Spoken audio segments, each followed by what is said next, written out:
हामी अहिले बुढा नीलकण्ठ मन्दिर दर्शन गर्न आएको छौँ।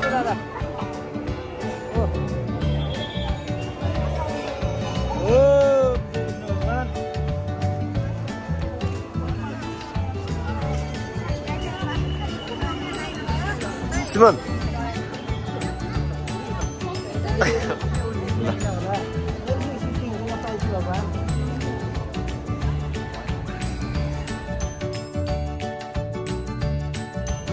हामी अहिले बुढा नीलकण्ठ मन्दिरमा छौँ।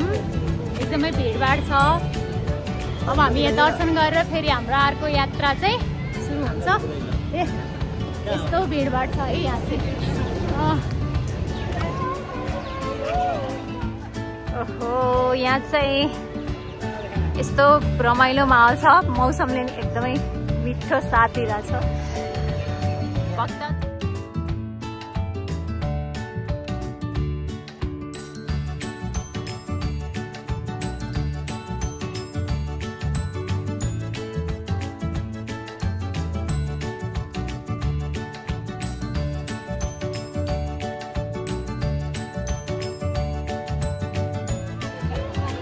यो के हो? भिनाजुले के भन्नु यो? ए परेवा? मलेवा होला मलेवा। मलेवा भन्छ कि होइन?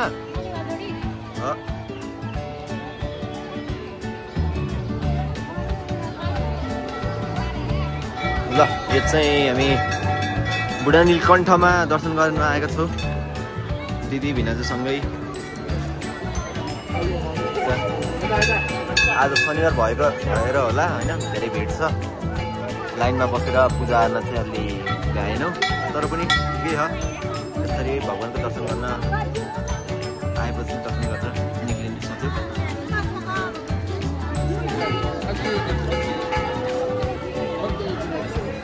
पूजा मानिसहरूको एकदमै भिड छ आज चाहिँ यता। सिमन भान्जा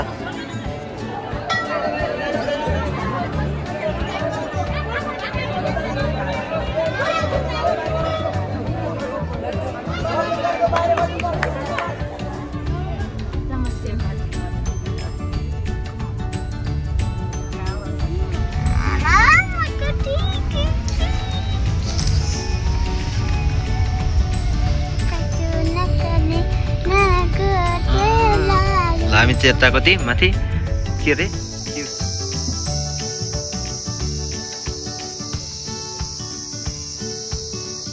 यहाँ चाहिँ सबैले आफ्नो लागि खानेकुरा व्यवस्थापनका साथ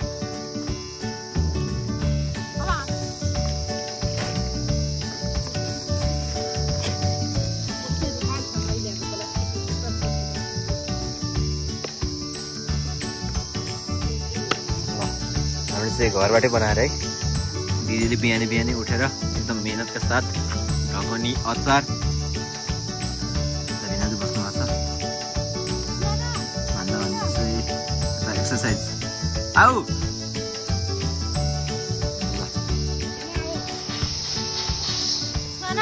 कस्तो छ र भिनाजु?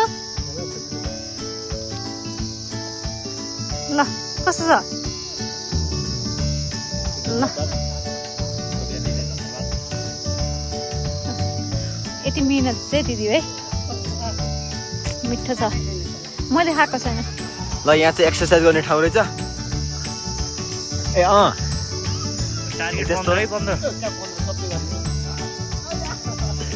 अप्ठ्यारो छैन त्यस्तो क्या। त्यो गर्ने हो। सहिलो छ। खुट्टा हल्लाउनु मिल्दैन है। ल पुर्याउनु पर्छ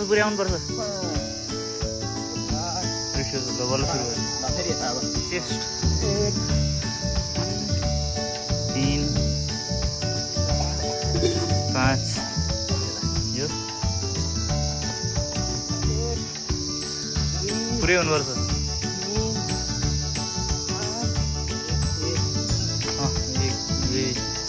ह्यामस्ट्रिङ्सको यो 5 ल नसमाजसँग घुमिसक्यो एउटा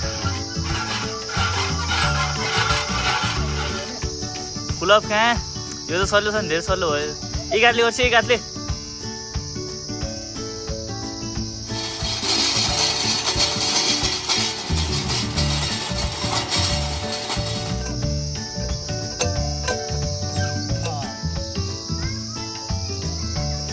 मसल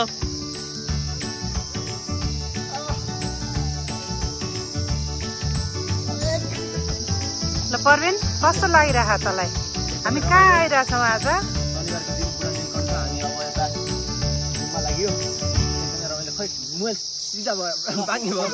परवीन कस्तो लागिरहेछ ल भन आज शनिबारको दिन हामी सबैजना भएर है एकदमै रमाइलो शनिबारको दिन पाएर यता बुढा नीलकण्ठ दर्शन गरेर अहिले हामी यता माथि स्तूपातिर लागिरहौँ है उहाँ भिनाजु अगाडि गइसक्नुभयो ती कस्तो लाग्यो हजुरलाई बाटो कस्तो रहेछ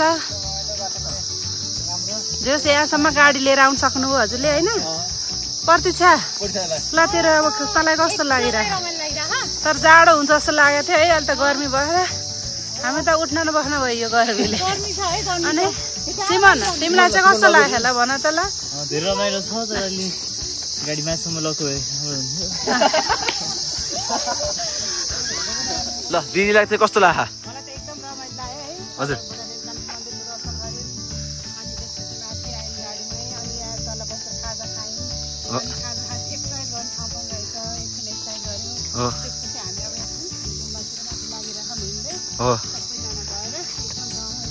ल सुहानालाई त सुन्नै बिर्सेछ सुहाना तिमीलाई चाहिँ कस्तो लाग्यो आज रमाइलो अरू केही भन्न चाहनुहुन्छ भन न भन नभन्ने ल ल हामी चाहिँ यता गुम्बानिर आइपुगेका छौँ यो बुढा नीलकण्ठदेखि लिएर थोरै माथि आएपछि यहाँ आइदो रहेछ एकदमै आज चाहिँ जाडोमा घमाइलो दिन छ घाम खुला आकाशमा लागिरहेछ यस्तो एकदमै सौन्दर्य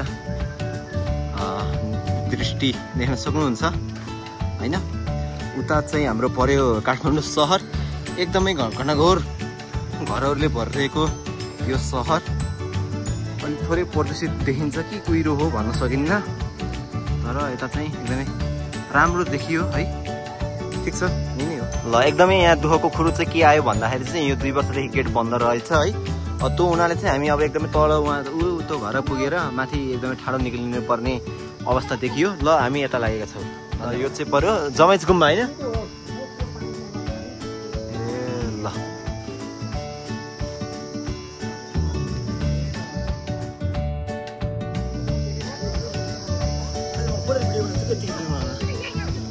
हामी यता जामसेन गुम्बाबाट देखिएको यो काठमाडौँको दृश्य अब अहिले चाहिँ हामी यता भित्र प्रवेश गर्दैछौँ है त कस्तो छ लौ हेर यो चाहिँ जामसेन गुम्बा बौद्ध धर्मसँग सम्बन्धित होइन ल अब यता चाहिँ हामी देख्न सक्छौँ काठमाडौँको एकदमै पुरा दृश्य उहाँ पारि एकदमै समथर पनि देखिन्छ यतादेखि चाहिँ एयरपोर्ट कता पर्यो भन्नुपर्दा चाहिँ खासै अन्दाज लगाउन सकिएन तर पनि ठिकै छ होइन शनिबारको दिन गुम्बामा चाहिँ एकदमै हामीले भिडभाड देख्न सक्छौँ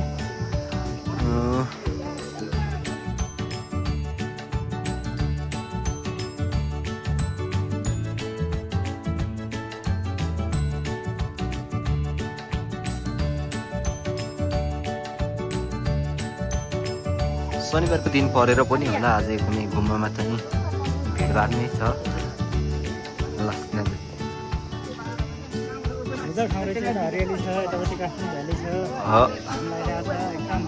घमाइलो जाडोको दिन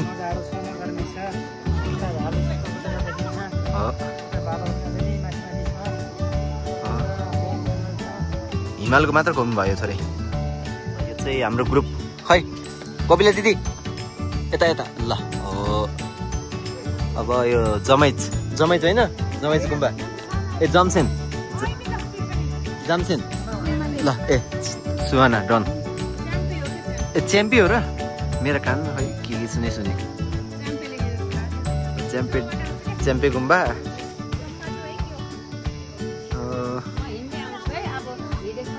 यस्तो सधैँको रहेछ।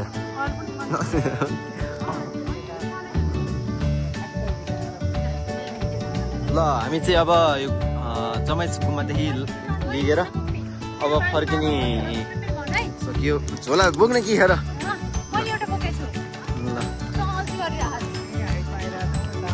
यस्तो ल भिनाजुको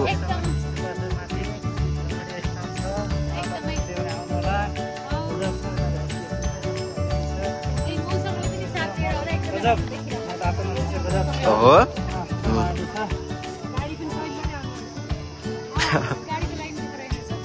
ल यही नै हो 400 किन लाग्यो है त। ल यो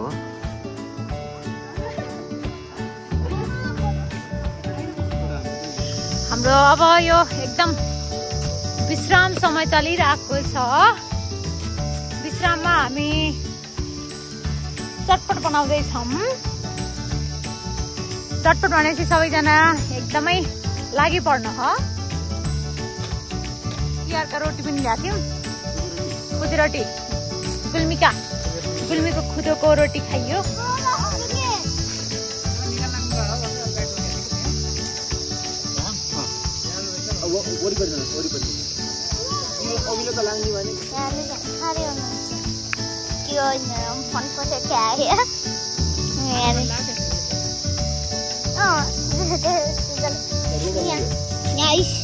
नानीहरूको यहाँ हेर्नु, यहाँ फोन हेर्दै अर्को फोनमा। ए यहाँ मलाई थरे जुस भन्ने मान्छे।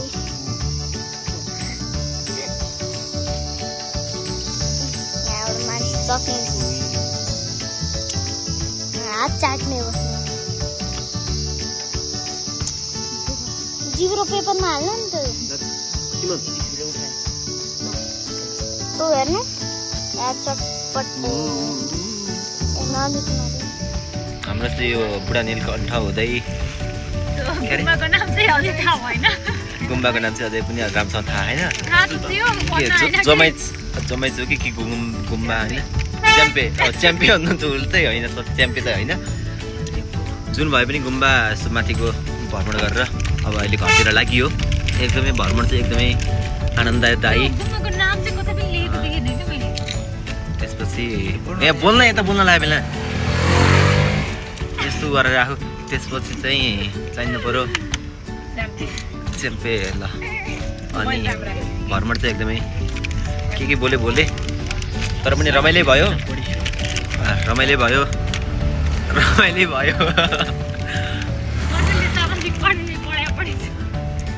मैले अब बिस्तारै यस्तो भिडियोहरूमा बोल्ने शैली सिक्दैछु होइन।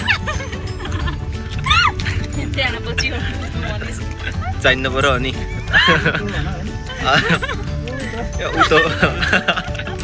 अलिअलि कुनै शब्द चाहिँ यस्तो मिसप्रोनाउन्स भएका छन्। त्यसलाई पनि मध्यनजर गर्दै चाँडै नै हामी अब सभ्य शैलीको सभ्य शब्द प्रयोग गर्ने सुधार गर्नेछु। ठिक छ, यही नै हो। अब दिदी भिनाजुसँग आज धेरै पछि पनि भेट भयो। भेट हुँदा रमाइलो भयो यात्रा होइन। थोरै खाजा घरबाटै बनाएर लानुभएको रहेछ दिदीले चाहिँ। मिठो भयो यसो जङ्गलमा बसेर खाँदा। That's all, good boy.